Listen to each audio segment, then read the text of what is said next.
Nagutom ako bigla. Kakain muna ako ng konti bago umalis. Ay, anak, mamaya na.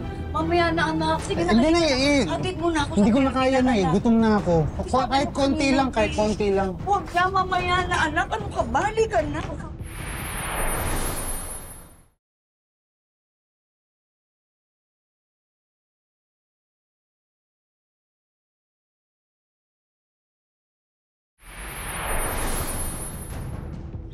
Okay. Mario! Huwag na, anak. Mario! Ano? Huwag mong kakainin yan. Bakit? Bakit? Huwag mong kakainin to. Gutom na ako. May lason to para sa daga. Lason yan para sa daga. Nilagay ng mama mo dyan. Para lasunin tayo. Hindi ho ba, ma? Tama ako? Ay. Ay, teka. Sorry, sandali. Para lasunin ako. Kaya pinipigilan niyo yung anak ninyo kumain. Tama ba, Nay?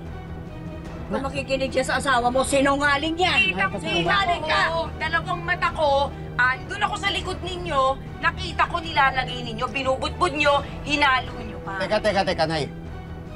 Bakit ba kailangan umabot pa sa ganito? Kailangan pang humantong na kailangan yung lasunin yung asawa ko?